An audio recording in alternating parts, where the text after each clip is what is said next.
Shalom. Sekali lagi shalom.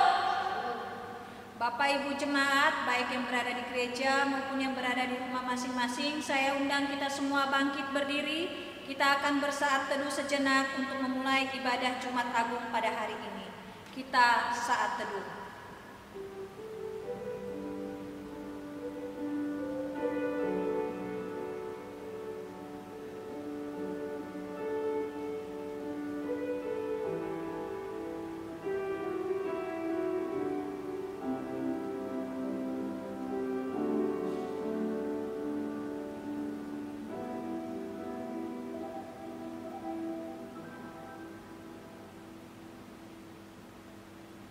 Ibadah Jumat Agung pada hari ini kita mulai dengan pernyataan. Pertolongan kita adalah di dalam nama Tuhan yang menciptakan langit dan bumi. Kasih karunia, rahmat dan damai sejahtera dari Allah Bapa dan Kristus Yesus Tuhan kita menyertai saudara-saudara. Amin. Kita angkat pujian kita dari KPPK nomor 162, Kasih yang Ajaib.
Terima kasih Bapa dalam surga, kami mengucap syukur untuk kasih pemeliharaan Tuhan kepada kami. Sungguh Engkau luar biasa ya Bapa, sungguh Engkau maha agung, sungguh Engkau yang termulia. Karena itu Tuhan, pada sore hari ini, inilah kami jemaat Tuhan, baik yang saat ini berada di gereja maupun yang berada di rumah masing-masing. Kami hendak menaikkan syukur kami kepada Tuhan untuk kasih Tuhan kepada kami, di mana dengan berkat penebusan-Mu, Engkau mati di kayu salib 2000 tahun yang lalu, sehingga kami pada hari ini dapat memanggil Engkau Aba ya Bapa, dapat diselamatkan oleh karena kasih karunia Tuhan. Ibadah kami pada sore hari ini, kami serahkan di dalam nama Tuhan, biarlah Tuhan yang menyertai kami, setiap pelayan-pelayan Tuhan yang mengambil bagian pelayanan. Demikian juga setiap jemaat Tuhan yang saat ini beribadah, baik yang di dalam gereja maupun yang berada di rumah masing-masing. Tuhan yang baik, kami menyerahkan ibadah Jumat Agung pada hari ini. Kiranya kasih Tuhan yang menyertai kami dari awal, pertengahan, sampai dengan akhir. Terima kasih Bapa, kami menyerahkan ke dalam tangan Tuhan. Penyertaan Tuhan juga akan menyertai pemberitaan firman Tuhan pada sore hari ini. Kami serahkan ke dalam tangan Tuhan. Biarlah kiranya kasih-Mu yang menaungi kami semua. Terima kasih Bapa. Inilah doa kami kami akan memulai ibadah kami di dalam nama Tuhan yang menciptakan kami, yang menebus kami, yang menyelamatkan kami. Terima kasih Tuhan. Haleluya. Amin. Jemaat, saya persilahkan duduk kembali. Nats pembimbing pada sore hari ini terambil dari Matius 26 ayat 38 sampai dengan 39. Sekali lagi, Matius 26 ayat 38 sampai dengan 39. Demikian firman Tuhan. Lalu katanya kepada mereka, hatiku sangat sedih, seperti mau mati rasanya. Tinggallah di sini dan berjaga-jagalah dengan aku. Maka ia maju sedikit, lalu sujud dan berdoa katanya, ya Bapakku, jikalau sekiranya mungkin, biarlah cawan ini lalu daripadaku. Tetapi janganlah seperti yang ku kehendaki, melainkan seperti yang Engkau kehendaki. Sekali lagi saya akan bacakan. Lalu katanya kepada mereka, hatiku sangat sedih, seperti mau mati rasanya. Tinggallah di sini dan berjaga-jagalah dengan aku. Maka ia maju sedikit, lalu sujud dan berdoa katanya, ya Bapakku, jikalau sekiranya mungkin, biarlah cawan ini lalu daripadaku. Tetapi janganlah seperti yang ku kehendaki, melainkan seperti yang Engkau kehendaki. Demikian nats pembimbing pada sore hari ini. Kita akan masuk dalam doa syafaat. Sebelum kita berdoa syafaat, mari kita angkat pujian kita, berkat kemurahan-Mu.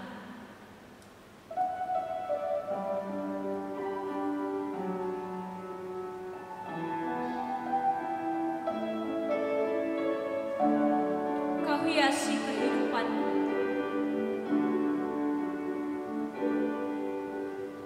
Kau hiasi kehidupanku dengan kemurahan-Mu. Kau rancangkan masa depan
Kami sungguh menaikkan pujian syukur kami hanya kepadamu ya Tuhan. Engkau Allah kami yang begitu baik dalam hidup kami. Kebaikan demi kebaikan yang Kau curahkan kepada kami. Kami hanya bisa memuji dan menyembah memuliakan nama-Mu ya Tuhan. Pada sore hari ini, tak kala kami menghampiri kekudusan-Mu, kami menyadari bahwa kami adalah orang-orang yang berdosa. Kami mohon Tuhan, ampunilah kami atas segala perbuatan dosa kami yang kami buat di hadapan Tuhan. Baik itu lewat pikiran kami, lewat perbuatan kami, lewat tindak tanduk kami yang tidak memuliakan nama Tuhan. Kami mohon Tuhan, ampunilah kami, sucikan dan kuduskanlah kami, agar kami boleh dilayakkan lagi oleh Tuhan untuk menghampiri kekudusan. Bapa di surga, pada sore hari ini, kami datang kepadamu. Kami sungguh bersyukur karena kami umat-Mu boleh bersama-sama kembali memperingati karya agung-Mu yang Kau kerjakan di dalam hidup kami lewat kematian-Mu di atas kayu salib. Terima kasih ya Tuhan, Engkau mau mati bagi kami. Engkau mau datang ke tengah-tengah dunia ini menderita untuk keselamatan kami manusia yang berdosa. Terima kasih Bapa, kami sungguh mengucap syukur untuk anugerah-Mu yang luar biasa kepada kami. Di sore hari ini Tuhan, tak kala kami datang kepadamu, kami mohon ya Tuhan, kiranya kami kembali mengingat akan cinta kasih Tuhan yang begitu besar kepada kami dan membawa kami untuk hidup sungguh-sungguh di dalam iman percaya kami kepadamu. Tuhan, kami berdoa pada sore hari ini menyerahkan semua umat Tuhan yang hari ini memperingati akan kematian Kristus. Walaupun di rumah kami masing-masing, kami sungguh mengucap syukur dan memuji nama Tuhan. Dan biarlah Tuhan memberkati kami semua. Kami juga berdoa Tuhan terus menyerahkan untuk bangsa dan negara kami. Tuhan, kami membawa ke dalam tangan Tuhan dalam situasi yang saat ini dihadapi oleh bangsa kami dengan wabah virus corona. Kami berdoa agar Tuhan memampukan para pemimpin bangsa kami di dalam mereka melaksanakan tugas tanggung jawab yang Tuhan percayakan. Kami juga berdoa dan menyerahkan ke dalam tangan Tuhan. Tuhan juga memberkati setiap para medis yang bekerja di rumah-rumah sakit, di pos-pos kesehatan untuk melayani setiap pasien yang terpapar virus ini. Kami juga berdoa agar Tuhan juga melindungi mereka, Tuhan juga memberkati mereka, dan biarlah Tuhan berikan kekuatan dan kesehatan kepada mereka. Kami juga berdoa untuk setiap pasien yang juga dalam perawatan. Kami juga berdoa supaya Tuhan juga yang menyatakan kasih dan anugerah-Mu kepada mereka. Kami berdoa untuk setiap anak-anak Tuhan. Tuhan berkati dan Tuhan kuatkan iman percaya mereka. Bagi setiap orang yang belum percaya kepadamu, biarlah di dalam peristiwa ini pun mereka boleh melihat karya agung Tuhan, dan mereka juga boleh mengalami kasih karunia Tuhan di dalam hidup mereka. Berkati juga setiap jemaat-Mu di dalam kehidupan mereka masing-masing. Bagi jemaat Tuhan yang sakit, yang bergumul dengan kondisi kesehatan, kami juga bawa ke dalam tangan Tuhan. Semua orang tua kami di rumah mereka masing-masing, kami juga berdoa Tuhan memberkati mereka. Setiap jemaat Tuhan yang lagi bergumul di dalam kondisi kehidupan rumah tangga mereka, kami juga bawa ke dalam tangan-Mu ya Tuhan. Terima kasih Bapa, biarlah tak kala kami datang kepadamu, kami meyakini bahwa Engkaulah Allah kami yang berkuasa atas segala sesuatu yang terjadi di dalam hidup kami. Dan kami mengamini Roma 8 ayat 28, Engkau bekerja di dalam segala sesuatu untuk mendatangkan kebaikan bagi kami. Berkati juga agar kami sebagai masyarakat, agar kami juga mau taat kepada peraturan pemerintah yang ada, untuk kami tetap tinggal di rumah, sehingga kami boleh memutuskan mata rantai dari penyebaran virus corona ini. Tuhan berkati setiap kami, umat-Mu ya Tuhan, bahkan jemaat-Mu yang ada di tempat ini. Terima kasih Bapa, terima kasih. Kami menaikkan doa syafaat kami hanya di dalam nama Tuhan kami Yesus Kristus, yang juga mengajarkan kami berdoa. Bapa kami yang di surga, dikuduskanlah nama-Mu, datanglah kerajaan-Mu, jadilah kehendak-Mu di bumi seperti di surga. Berikanlah kami pada hari ini makanan kami yang secukupnya, dan ampunilah kami akan kesalahan kami, seperti kami juga mengampuni orang yang bersalah kepada kami. Dan janganlah membawa kami ke dalam pencobaan, tetapi lepaskanlah kami daripada yang jahat, karena Engkau yang punya kerajaan, dan kuasa, dan kemuliaan, sampai selama-lamanya. Amin. Jemaat yang terkasih, yang saat ini berada di dalam ruang gereja, maupun di rumah masing-masing, mari sebelum kita mengaku pengakuan iman rasuli bersama semua jemaat di seluruh dunia, kita angkat pujian kita sejauh timur dari barat.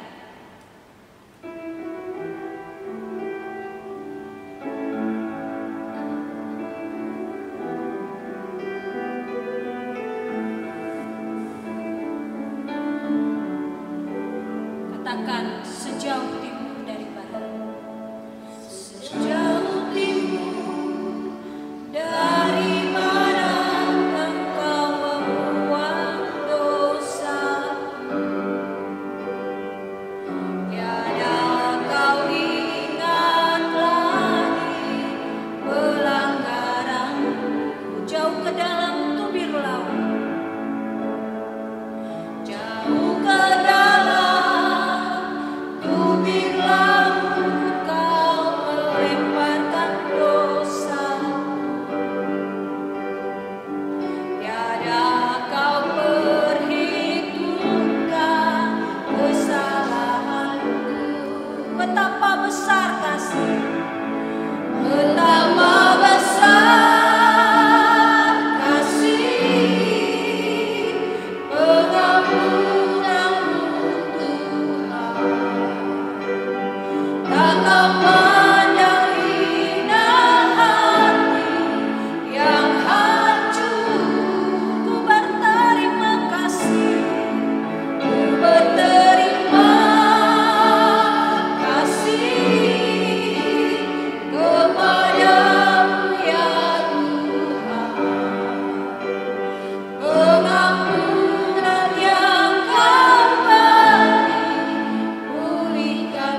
bersama seluruh orang percaya di muka bumi, mari kita mengucapkan pengakuan iman rasuli.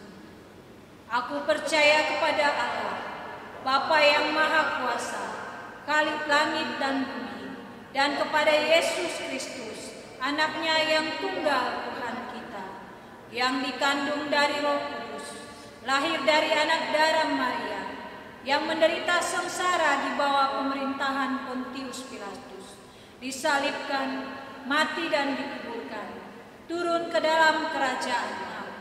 Pada hari yang ketiga, bangkit pula dari antara orang mati, naik ke surga, duduk di sebelah kanan Allah, Bapa yang Maha Kuasa, dan dari sana Ia akan datang untuk menghakimi orang yang hidup dan yang mati.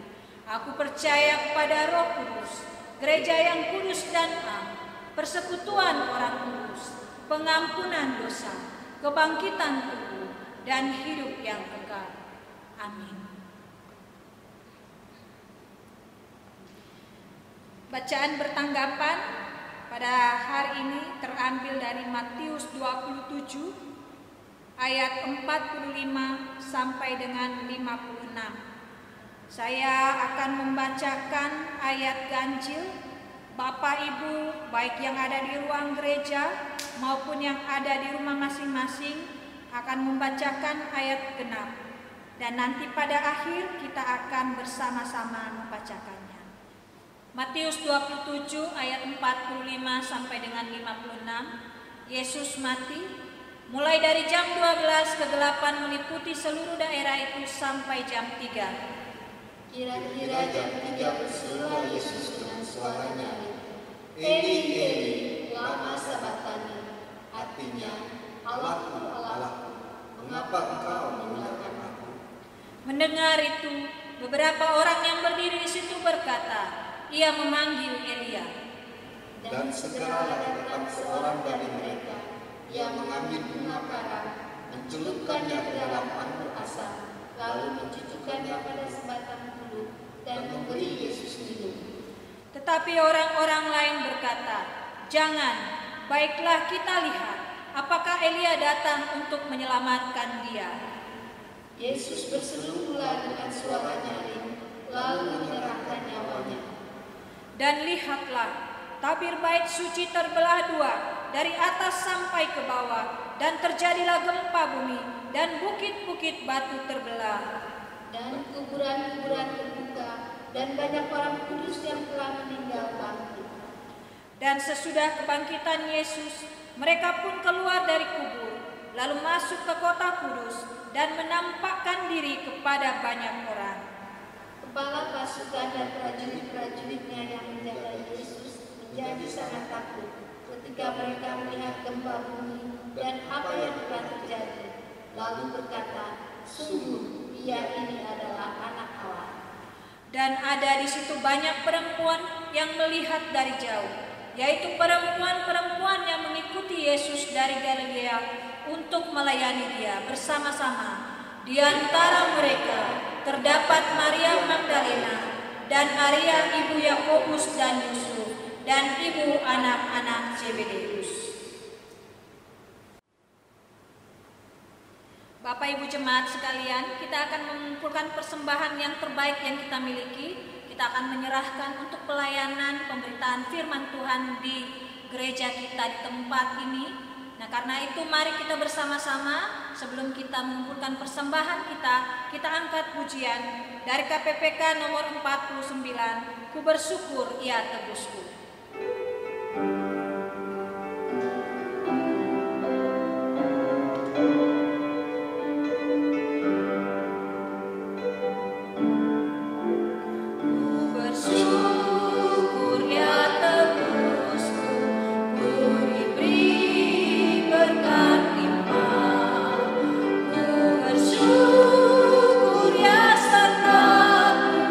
Dan ibu aluna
kita bersatu dalam doa.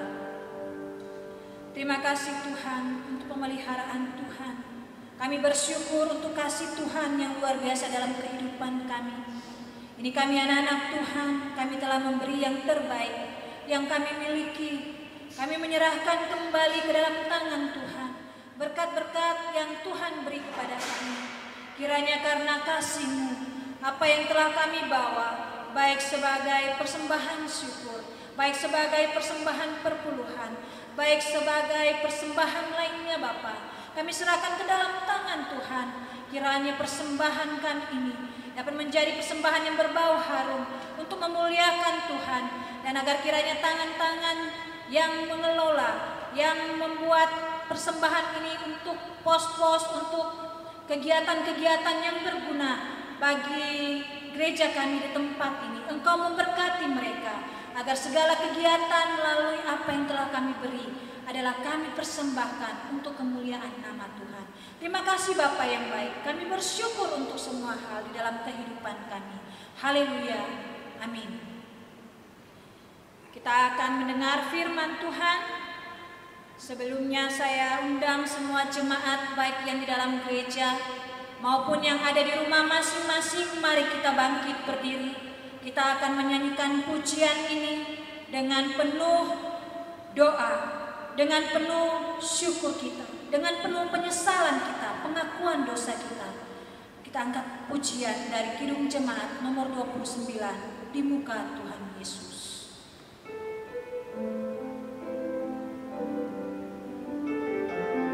Bapak Ibu sekalian, ingatlah betapa banyak pelanggaran kita. Mari mengaku di muka Tuhan Yesus.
Bapak Ibu jemaat, akuilah di muka Tuhan Yesus betapa banyak pelanggaran kita, betapa banyak kesalahan kita. Mari tersungkur di kaki kayu salib, sampaikan seluruh doamu, mengakulah kepada Tuhan betapa pelanggaranmu sangat banyak sehingga Ia mati di kayu salib untuk menebus engkau, menebus aku, menebus kita semua. Renungilah pelanggaranmu membuat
kita bersatu di dalam doa.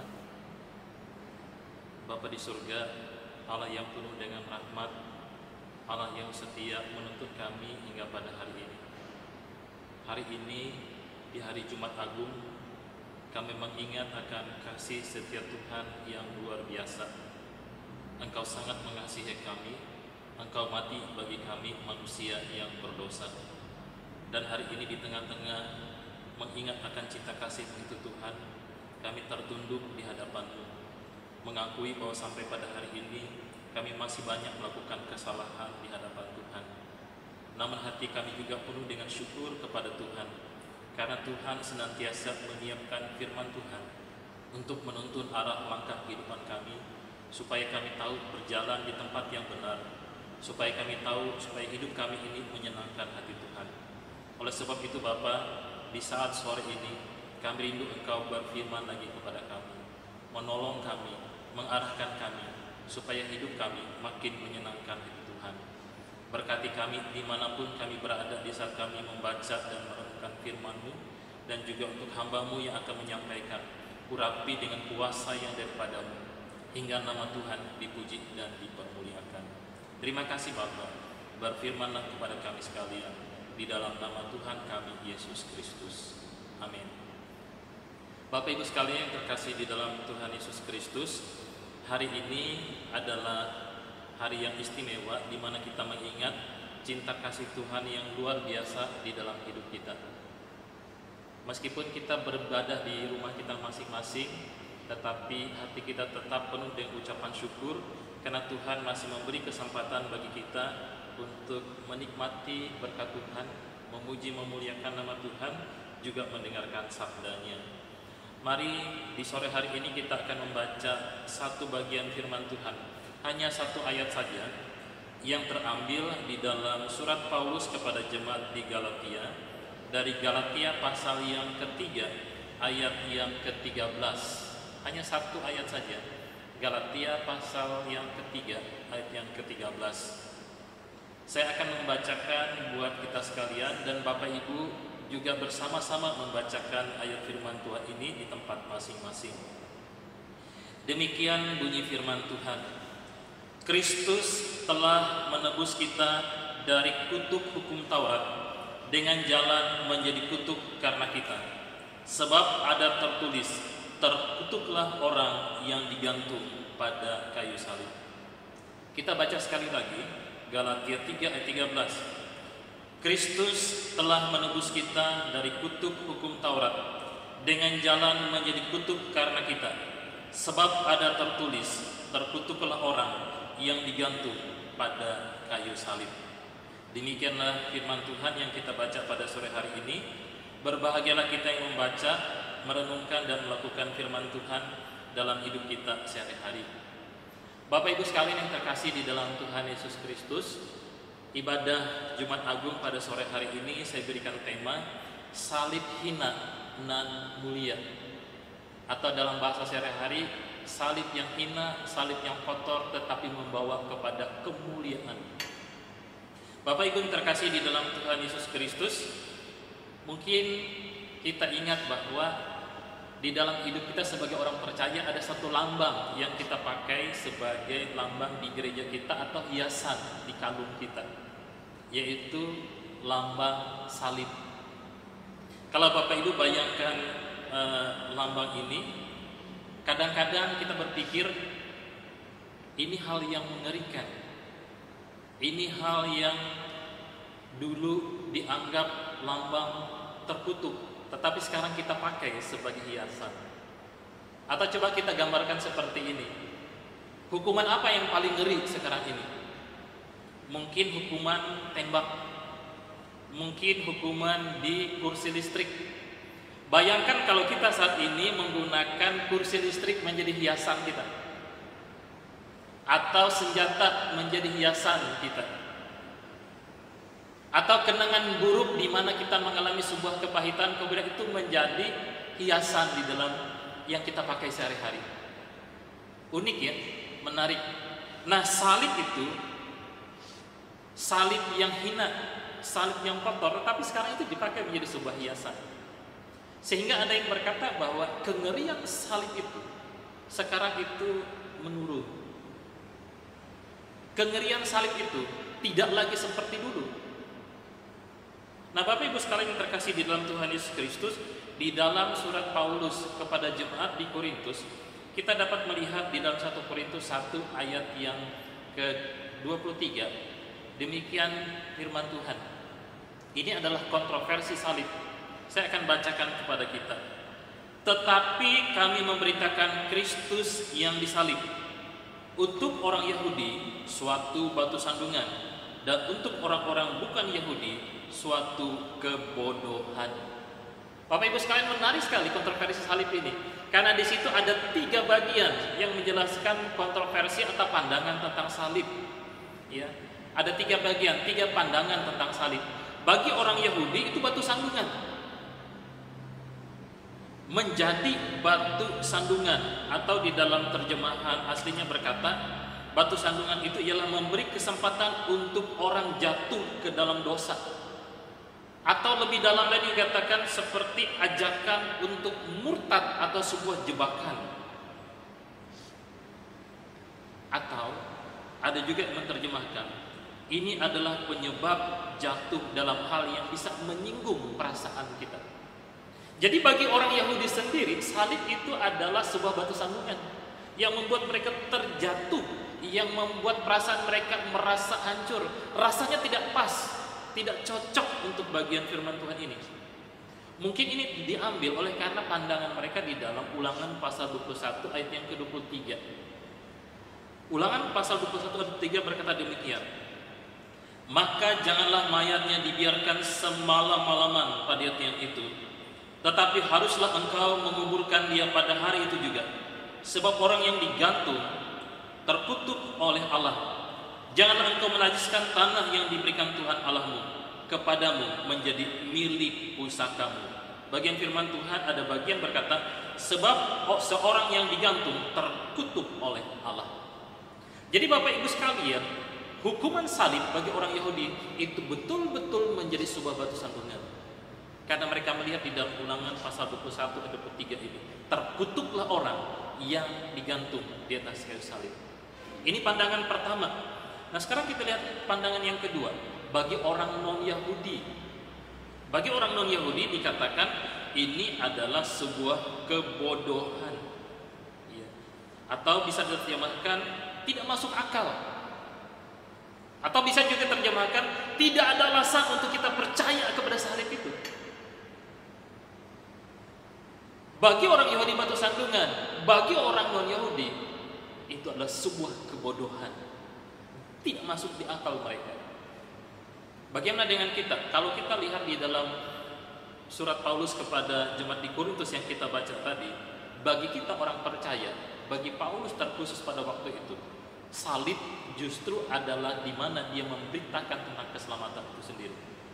Berita keselamatan dinyatakan di dalam karya salib Tuhan Yesus Kristus. Nah, Bapak Ibu sekalian yang terkasih di dalam Tuhan Yesus Kristus, kalau kita melihat dari surat 1 Korintus 1 ayat 23 ini, kita melihat ada 3 pandangan tentang salib. Sampai hari ini, kontroversi tentang salib itu masih terus-menerus ada. Banyak pandangan kalau kita bahas, kalau kita baca, ada yang menerima, ada yang menolak, dan lain sebagainya.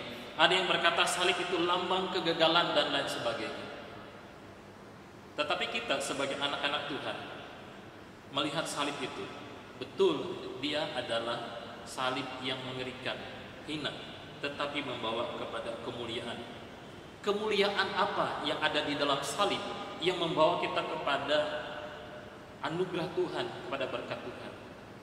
Bapak Ibu sekalian yang terkasih di dalam Tuhan Yesus Kristus, kita akan melihat apa kata Alkitab tentang salib Kristus. Ada 4 hal apa kata Alkitab tentang salib Kristus. Yang pertama, di salib Kristuslah terjadi sebuah rekonsiliasi. Di salib Kristus kita berdamai dengan Allah. Di dalam 2 Korintus pasal yang kelima ayat 18 sampai 19 berbunyi demikian.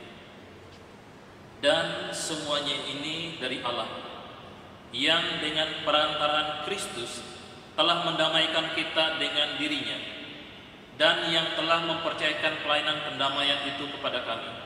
Sebab Allah mendamaikan dunia dengan dirinya oleh Kristus dengan tidak memperhitungkan pelanggaran mereka. Ia telah mempercayakan berita pendamaian itu kepada kami. Sungguh luar biasa, di kayu salib terjadi rekonsiliasi. Di kayu salib terjadi hubungan damai antara Allah dengan manusia yang memusuhi Allah itu. Bapak Ibu sekalian, ini sungguh-sungguh luar biasa sekali. Di kayu salib kita menemukan karya pendamaian. Ini adalah di mana Kristus menyatakan pemulihan hubungan yang rusak antara Allah dengan manusia. Tapi perlu kita perhatikan Bapak Ibu sekalian bahwa pendamaian ini berlaku bagi setiap orang yang bertobat secara pribadi dan mengakui dengan imannya bahwa Kristus telah mati di atas kayu salib. Di bagian yang pertama ini kita bisa memikirkan atau kita bisa merenungkan demikian Bapak Ibu sekalian. Kalau kita berpikir bahwa Kristus datang di atas kayu salib, kemudian menyelesaikan dosa kita. Di salib Kristuslah relasi yang putus itu dipulihkan. Itu yang perlu kita pikirkan, yang kita renungkan. Di salib itu, relasi yang putus telah dipulihkan oleh pengorbanan Kristus. Jadi Bapak Ibu sekalian, mari kita datang di hadapan Tuhan pada sore hari ini. Kalau ada bagian di dalam kehidupan kita yang belum kita pulihkan dalam hubungan dengan Tuhan, sore hari ini kesempatan bagi kita untuk memulihkan hubungan itu. Bagaimana hubungan dengan sesama? Bapak Ibu sekalian, kita dipanggil sebagai orang percaya menjadi agen damai. Agen damai. Matius 5 ayat 9 berkata, berbahagialah orang yang membawa damai, karena mereka akan disebut sebagai anak-anak Allah. Kalau Allah saja bersedia merekonsiliasi hidup kita yang bermusuhan dengan Allah, maka kita pun dipanggil untuk memulihkan hubungan dengan Allah dan juga dengan sesama kita. Ini bagian yang pertama. Kemudian yang kedua, di salib karya Kristus adalah dia melepaskan kita dari murka Allah, atau disebut di dalam istilah disaliblah terjadi pendamaian. Kalau tadi yang pertama berdamai dengan Allah, hubungan yang putus itu diselesaikan. Tapi yang kedua adalah pendamaian, kita dilepaskan dari murka Allah. Saya percaya bahwa semua kita yang mendengarkan bagian firman Tuhan ini, yang mendengarkan khotbah ini, pasti mengingat Roma pasal 6 ayat yang ke-23. Sebab upah dosa ialah maut, tetapi kasih karunia Allah ialah hidup yang kekal di dalam Kristus Yesus Tuhan kita. Jadi Bapak Ibu bisa melihat di sini, upah dosa maut, kematian kekal, tetapi anugerah Allah ialah hidup yang kekal di dalam Kristus Yesus Tuhan kita. Jadi apapun, bagaimanapun yang namanya dosa, itu upahnya adalah maut.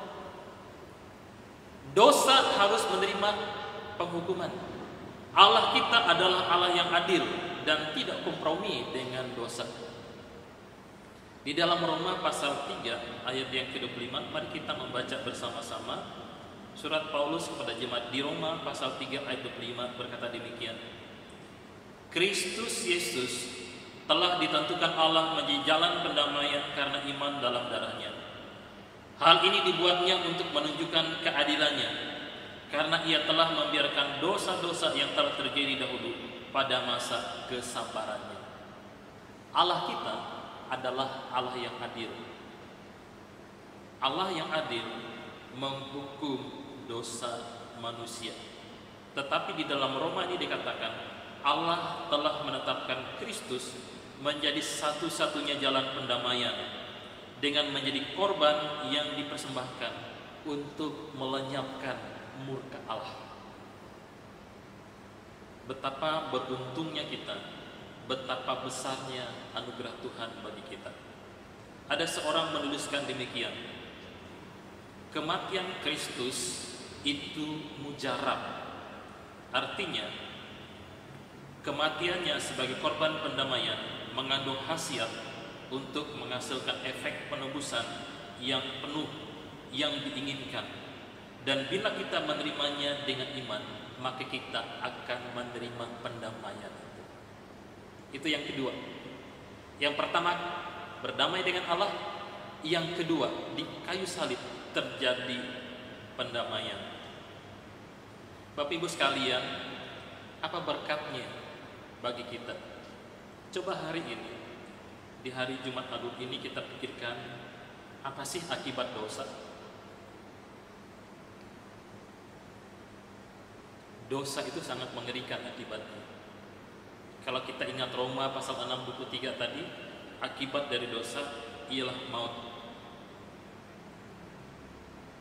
Yang kedua, coba kita pikirkan, adilkah Allah kalau Allah menghukum kita? Kalau Allah menghukum orang berdosa? Ya, memang adil karena memang kita bersalah dan harus dihukum. Kita harus dihukum karena kesalahan kita. Tetapi kita coba pikirkan, Bapak Ibu sekalian, Kristus menanggung semua dosa itu. Dia yang ditentukan Allah, karena hanya Dia yang memenuhi syarat untuk menjadi korban pendamaian antara Allah dengan manusia. Pertanyaannya, dalam hubungan kita dengan sesama, bersediakah kita belajar mengalah, belajar bersabar, dan belajar mengampuni sesama kita? Ini yang kedua yang perlu kita pikirkan. Kemudian yang ketiga, Bapak Ibu sekalian, di kayu salib terjadi pembenaran. Kita dinyatakan benar oleh Allah. Roma pasal 5 ayat yang pertama berkata demikian, sebab itu kita yang dibenarkan karena iman, kita hidup dalam damai sejahtera dengan Allah oleh karena Tuhan kita Yesus Kristus. Kita manusia total salah. Kita manusia total gagal. Dan seandainya ada sebuah label di dalam kehidupan kita manusia berdosa, capnya, labelnya adalah total salah. Karena kita sudah jatuh ke dalam dosa. Namun tatkala Yesus mati di atas kayu salib, Ia mengambil alih hukuman akibat kesalahan kita itu. Dan ketika kita percaya akan karya salibnya, maka dosa itu tidak melekat lagi pada diri kita. Dan kemudian status kita berubah dari orang bersalah menjadi orang benar. Dari orang yang total salah sekarang menjadi benar oleh karena anugerah Tuhan. Bapak Ibu bisa membaca juga dari bagian lain untuk menjelaskan hal ini dari Titus pasal 3 ayat 4 sampai ayat yang ke-7. Saya hanya membacakan ayat yang ke-7 saja. Demikian bunyi firman Tuhan. Supaya kita sebagai orang yang dibenarkan oleh kasih karunia berhak menerima hidup kekal sesuai dengan pengharapan kita. Kalau kita merenungkan karya pembenaran Kristus di atas kayu salib, apa yang kita lakukan sebagai rasa syukur kita untuk kebaikan Tuhan? Orang yang bersalah dibenarkan, dan yang menanggung kesalahan itu adalah pribadi Kristus itu sendiri. Apa yang dapat kita lakukan sebagai rasa syukur atas kebaikan dan kasih karunia Tuhan yang sangat besar sehingga Ia mengambil kesalahan kita? Bapak Ibu sekalian, tolong pikirkan ini secara mendalam. Dia Allah yang benar, tidak ada cacat celah di dalam dirinya, tetapi Dia menanggung kesalahan kita. Kemudian yang terakhir, yang keempat, Bapak Ibu sekalian, di kayu salib kita menerima penebusan. Kita ditebus dari dosa dan penghukuman. Saya akan membacakan satu bagian firman Tuhan yang menjelaskan hal ini dari surat Efesus pasal 1 ayat yang ke-7. Demikian bunyi firman Tuhan. Sebab di dalam Dia dan oleh darahnya kita beroleh penebusan, yaitu pengampunan dosa menurut kekayaan kasih karunia-Nya. Bapak Ibu yang terkasih di dalam Tuhan Yesus Kristus, pada zaman dulu hak dan kewajiban dari kaum keluarga lah yang menebus saudaranya atau kaum keluarganya kalau mereka terlilit dengan utang, atau membeli seorang anggota keluarga yang telah menjual dirinya jadi budak. Itu adalah hak dari keluarga. Tetapi kalau kita melihat bagian firman Tuhan dari Efesus pasal 1 ayat yang ke-7, pekerjaan Allah ialah melepaskan Israel, melepaskan umatnya, tidak hanya dari perbudakan di Mesir, tetapi Ia datang untuk melepaskan kita dari perbudakan dosa. Luar biasa, tidak hanya melepaskan kita dari ikatan utang, ikatan perbudakan, tetapi Dia menebus kita, melepaskan kita dari ikatan dosa. Maka tepatlah firman Tuhan di dalam Markus 10 ayat 45 yang berkata demikian. Karena anak manusia juga datang bukan untuk dilayani, melainkan untuk melayani dan untuk memberikan nyawanya menjadi tebusan bagi banyak orang. Penebusan berarti pembebasan dari sesuatu yang jahat dengan pembayaran, dengan suatu harga, dan harganya itu adalah darah Kristus, sehingga kita ditebus dari dosa kita, dan hanya Kristus yang mampu melakukannya. Kita pribadi yang lain tidak sanggup melakukannya. Bapak Ibu sekalian yang terkasih di dalam Tuhan Yesus Kristus, kalau kita memikirkan bagian yang keempat ini, kita harus sungguh-sungguh memahami. Tetapi hanya tidak selesai memahami, tetapi kita harus mengalami kuasa penebusan yang daripada Tuhan. Jadi tidak hanya sekedar pengetahuan, tidak hanya sekedar menambah pemahaman, tetapi sungguh-sungguh kita mengalami.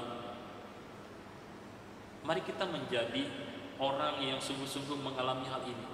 Karena dengan memahami hal ini kita sadar bahwa kita ini menjadi milik Kristus. Jika pada sore hari ini kita belum menjadi milik Kristus, kita masih ragu akan keselamatan yang daripadanya, hari inilah kesempatan bagi kita untuk sungguh-sungguh membuka hati kita untuk percaya kepada Tuhan. Tetapi di bagian ini juga ada sebuah tugas, Bapak Ibu sekalian. Kita dibeli bukan dengan sesuatu yang dapat dihitung dengan uang, dengan materi, tetapi dengan darah Kristus yang sangat mahal itu. Di 1 Korintus 6 ayat 10 berkata, sebab kamu telah dibeli dan harganya telah lunas dibayar, karena itu muliakanlah Allah dengan tubuhmu. Jadi penebusan Kristus tidak hanya menyelesaikan menebus kita dari dosa, melepaskan kita dari ikatan kuasa dosa, tetapi sekaligus juga ada sebuah panggilan untuk melayani Tuhan, karena kita sudah menjadi milik kepunyaannya. Bapak Ibu sekalian yang terkasih di dalam Tuhan Yesus Kristus, kalau kita melihat 4 aspek kemuliaan salib ini, masihkah kita berpikir bahwa salib itu adalah sebuah kehinaan? Masihkah kita berpikir salib itu hanya sebuah hiasan, sebuah lambang dari sebuah kutukan, mungkin dari seperti pandangan orang Yahudi? Bapak Ibu sekalian yang terkasih dalam Tuhan Yesus Kristus, kalau kita melihat kemuliaan salib itu sungguh luar biasa. Kita sebagai orang percaya, siapapun kita, dimanapun kita harus memandang karya salib itu dari sudut pandang karya Allah yang luar biasa. Di atas kayu saliblah Allah telah menyatakan kasih-Nya. Di atas kayu salib Allah telah memberikan anak yang tunggal, supaya setiap kita yang percaya kepadanya tidak binasa, melainkan beroleh hidup yang kekal. Atau dengan perkataan lain, kematian Kristus di atas kayu salib mengungkapkan kasih Allah yang luar biasa. Kematian Kristus di atas kayu salib mengungkapkan kasih Allah yang sangat besar bagi semua kita. Kematian Kristus di atas kayu salib mengungkapkan bagaimana Allah begitu memperhatikan kita, Bahkan dia mati di saat kita berdosa. Kemudian yang terakhir, Bapak Ibu sekalian, kematian Kristus di atas kayu salib juga menunjukkan bagaimana harusnya kita hidup. Saya ulangi sekali lagi, kematian Kristus di atas kayu salib harus menunjukkan bagaimana seharusnya kita hidup.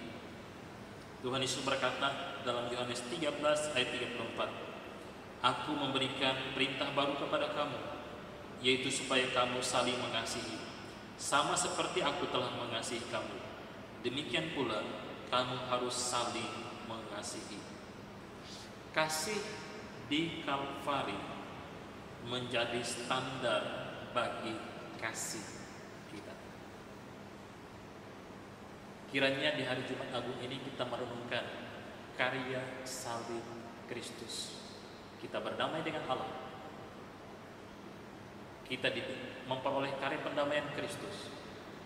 Kita telah dibenarkan dan kita telah ditebus dari hukum dosa. Mari kita hidup dengan karya perubahan yang Allah tunjukkan di atas kayu salib. Dia mengubah kita dan menjadikan kita anak-anak. Kiranya nama Tuhan dimuliakan. Mari kita berdoa. Hati kami sangat bersyukur kepadamu ya Tuhan, karena seharusnya salib, penghinaan, caci maki, cambukan, ludah, tamparan, siksaan harusnya kami yang tanggung. Tetapi di hari Jumat Agung ini kami mengingat begitu besarnya cinta kasih. Harusnya kami binasa karena dosa dan pelanggaran kami. Namun Engkau menggantikan posisi kami, sehingga kami ditebus, sehingga masalah terbesar di dalam hidup manusia, yaitu dosa, telah diselesaikan di atas kayu salib. Betapa mulia, betapa agung kasih-Mu bagi kami. Hamba berdoa buat kami semua yang mendengarkan firman Tuhan pada hari ini. Tolonglah kami sekalian agar kami memperbaharui kasih kami kembali kepada Tuhan. Kasih Tuhan luar biasa bagi kami. Tuhan memelihara kami. Tuhan mengasihi kami tatkala kami masih berdosa. Terlebih lagi saat ini kami sudah menjadi anak-anak-Mu. Betapa besar kasih-Mu bagi kami sekalian. Tolong kami, teguhkan, kuatkan iman kami. Meskipun di masa-masa sekarang ini kami berada dalam masa-masa sukar, khususnya dengan pandemi Corona COVID-19, tetapi kami bersyukur Tuhan, pemeliharaan Tuhan terlalu ajaib bagi kami sekalian. Yang terbaik, yang terbesar, yang terindah, yang termulia Engkau sudah berikan kepada kami. Maka hal-hal lain pun tidak Engkau tahan bagi kami anak-anak-Mu. Terima kasih Bapa, terpujilah nama-Mu. Kami bersyukur dan kami berdoa di dalam nama Tuhan kami Yesus Kristus. Amin.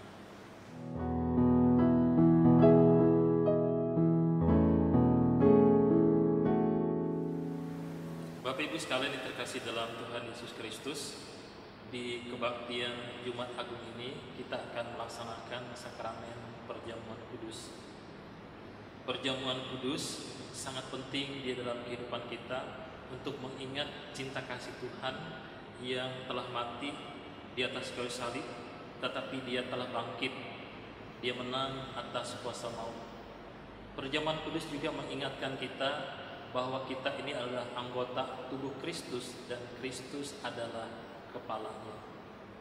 Perjamuan kudus juga mengingatkan kita ada sebuah tugas. Kita sebagai anak-anak Tuhan harus memberitakan kematian dan kebangkitan Kristus sampai Ia datang kembali. Perjamuan kudus ditujukan bagi kita yang sudah percaya kepada Tuhan, yang sudah baptis dewasa atau sudah sidi. Bapak Ibu yang terkasih di dalam Tuhan Yesus Kristus, sebelum kita mengikuti sakramen perjamuan kudus ini, saya akan membacakan firman Tuhan dari 1 Korintus pasal yang ke-11 ayat 23 hingga ayat yang ke-29 yang berbunyi demikian. Sebab apa yang telah kuteruskan kepadamu telah aku terima dari Tuhan, yaitu bahwa Tuhan Yesus pada malam waktu ia diserahkan mengambil roti, dan sesudah itu ia mengucap syukur atasnya. Ia memecah-mecahkannya dan berkata, "Inilah tubuhku yang diserahkan bagi kamu. Perbuatlah ini menjadi peringatan akan aku." Demikian juga ia mengambil cawan sesudah makan lalu berkata, "Cawan ini adalah perjanjian baru yang dimeteraikan oleh darahku. Perbuatlah ini setiap kali kamu meminumnya menjadi peringatan akan aku. Sebab setiap kali kamu makan roti ini dan minum cawan ini, kamu memberitakan kematian Tuhan sampai ia datang. Jadi, barang siapa dengan cara yang tidak layak makan roti atau minum cawan Tuhan, ia berdosa terhadap tubuh dan darah Tuhan. Karena itu, hendaklah tiap-tiap orang menguji dirinya sendiri, dan baru sesudah itu ia makan roti dan minum dari cawan itu. Karena barang siapa makan dan minum tanpa mengakui tubuh Tuhan, ia mendatangkan hukuman atas dirinya." Mari kita mempersiapkan hati kita mengoreksi diri kita di hadapan Tuhan. Kita akan menaikkan pujian seperti yang Kau ingini. Kita tertunduk di hadapan Tuhan, merenungkan akan kasih Tuhan, dan juga kita menyelesaikan kalau ada dosa di dalam kehidupan kita. Bukan dengan barang panah Kau membayar dosaku.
Jadilah padaku, jadilah padaku seperti yang Kau ingini. Mari kita bersatu dalam doa. Di hadapan hadirat-Mu yang Maha Kudus, Maha Tahu dan Maha Mulia, kami datang dengan muka yang tertunduk. Kami mengakui betapa fananya hidup kami dan betapa seringnya kami berbuat dosa di hadapan-Mu. Oleh sebab itu Bapa, saat ini kami datang mohon, ampunilah kami atas segala dosa yang kami lakukan di hadapan Tuhan, dengan pikiran, perkataan, dan perbuatan kami, yang kami sadari maupun yang tidak kami sadari, yang kami ketahui maupun kami tidak mengetahuinya. Mungkin kami menganggap diri kami benar, baik, dan tidak bercela, namun belum tentu di hadapan Tuhan. Oleh sebab itu Bapa, dengan segala kerendahan hati dan keterbukaan, kami datang di hadapan hadirat-Mu yang Maha Kudus. Ampunilah kami, sucikanlah kami, kuduskanlah kami, sehingga kami dilayakkan untuk ambil bagian di dalam sakramen perjamuan kudus, mengingat bagaimana tubuh-Mu dicabik, dibagi-bagikan bagi kami manusia berdosa. Darah-Mu ditumpahkan, dicurahkan bagi banyak orang untuk pengampunan dosa. Terima kasih Bapa, betapa mulianya anugerah-Mu bagi kami. Berkatilah kami di dalam kami mengikuti sakramen perjamuan kudus ini. Di dalam nama Tuhan Yesus Kristus kami berdoa. Amin.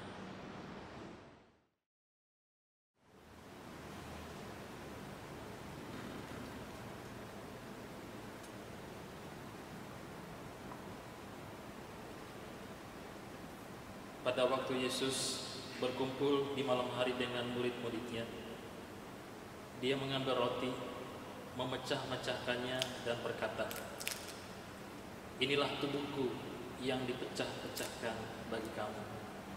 Ambillah, makanlah untuk memperingati akan aku." Kemudian diambilnya cawan, mengucap syukur atasnya, dan Dia berkata, "Inilah cawan perjanjian yang ditumpahkan bagi banyak orang untuk pengampunan dosa." Mari kita ambil roti dan anggur yang telah dibagikan kepada kita, dan kita melihat bagian dari nas firman Tuhan yang tertulis di roti kita masing-masing, dan kita angkat di tangan kanan kita. Kita mengingat akan kasih Tuhan. Sebelum kita makan roti dan minum dari anggur perjamuan ini, kita angkat pujian pada kaki salib.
Jemaat sekalian terkasih dalam Tuhan Yesus Kristus, kita mengambil roti yang telah dibagikan di tangan kanan kita. Tuhan Yesus berkata, inilah tubuhku yang dipecah-pecahkan bagimu. Ambillah, makanlah untuk memperingati akan aku. Mari kita makan dengan ucapan syukur.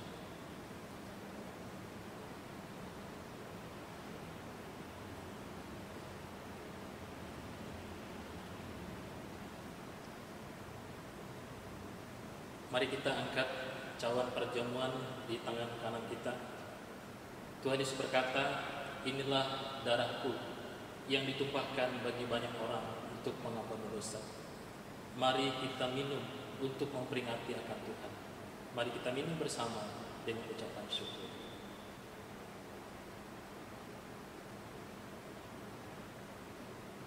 Mari kita berdoa. Kembali kami bersyukur kepada-Mu ya Tuhan, karena hari ini di tengah kami memperingati Jumat Agung, di mana Engkau disalibkan, Engkau menanggung semua penderitaan, bukan karena diri-Mu, tapi karena kami manusia yang berdosa.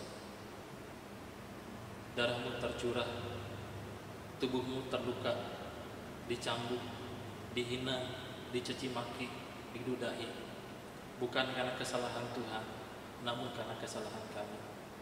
Terima kasih, karena kasih setia-Mu yang luar biasa, Engkau mengertikan posisi kami. Biarlah dengan sakramen perjamuan kudus ini, kami diingatkan akan kedalaman kasih Tuhan bagi kami, akan kasih-Mu yang sangat sempurna bagi kami anak-anak. Dan tolong ingatkanlah kami juga bahwa kami diberi tugas tidak hanya mengikuti sakramen perjamuan kudus ini, tapi ada tugas untuk memberitakan tentang kematian dan kebangkitan Kristus sampai Engkau datang kembali. Berkati sekalian jemaat-Mu yang telah mengikuti sakramen perjamuan kudus ini, ataupun mereka yang belum sempat mengikuti sakramen perjamuan kudus pada hari ini. Berkati kami masing-masing. Tambahkanlah iman kami, kasih kami kepada Tuhan, dan biarlah di tengah-tengah masa sulit ini kami makin percaya, makin beriman kepada Tuhan, karena kami yakin kasih-Mu sempurna bagi kami. Terima kasih Bapa. Inilah seluruh doa kami. Kami naikkan dengan hati penuh syukur kepada Bapa di sorga, di dalam nama Tuhan kami, Yesus Kristus. Amin. Mari kita menaikkan pujian dari PPK nomor 106, hanya oleh darah Yesus. Kita nyanyikan pujian ini dengan penuh semangat, penuh sukacita, karena kita percaya bahwa masalah terbesar dalam hidup kita, yaitu dosa, telah dihapuskan oleh darah Yesus.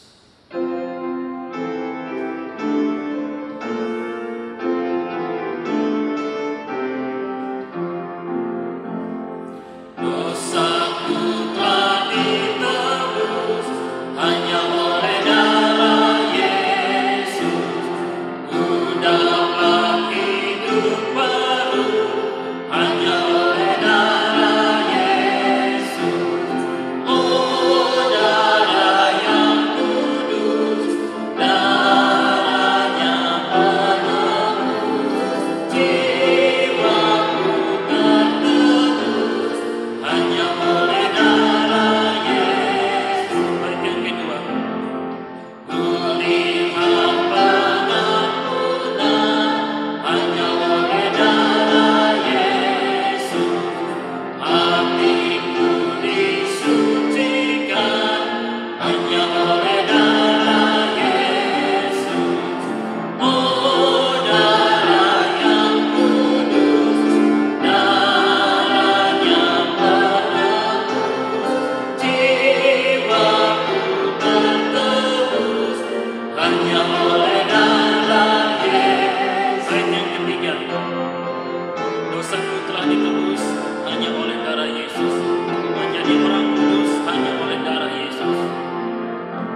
mengakhiri seluruh rangkaian ibadah kita pada sore hari ini, kita menaikkan pujian doxologi.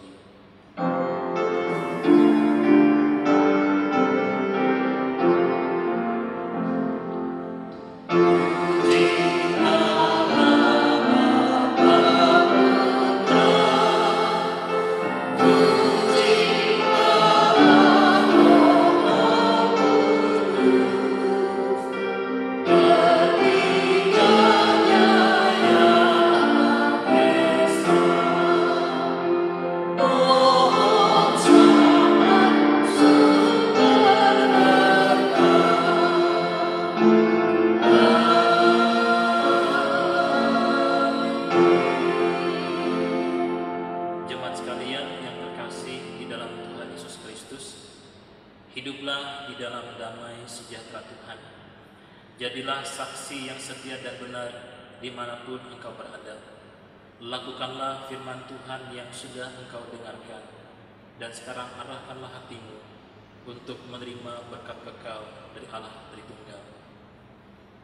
Kasih karunia, rahmat dan damai sejahtera dari Allah Bapa dan dari Tuhan Yesus Kristus yang telah mati dan bangkit, penyertaan penghiburan dari Allah Roh Kudus kiranya beserta dengan kita sekalian mulai saat ini hingga Maranatha, Yesus datang kedua kalinya.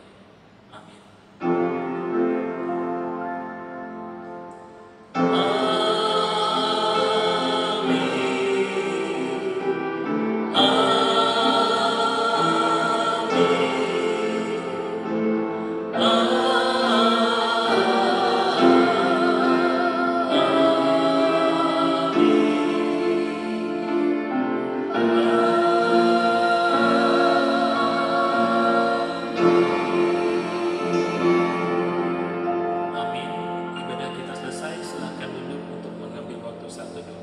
Tuhan Yesus memberkati kita sekalian.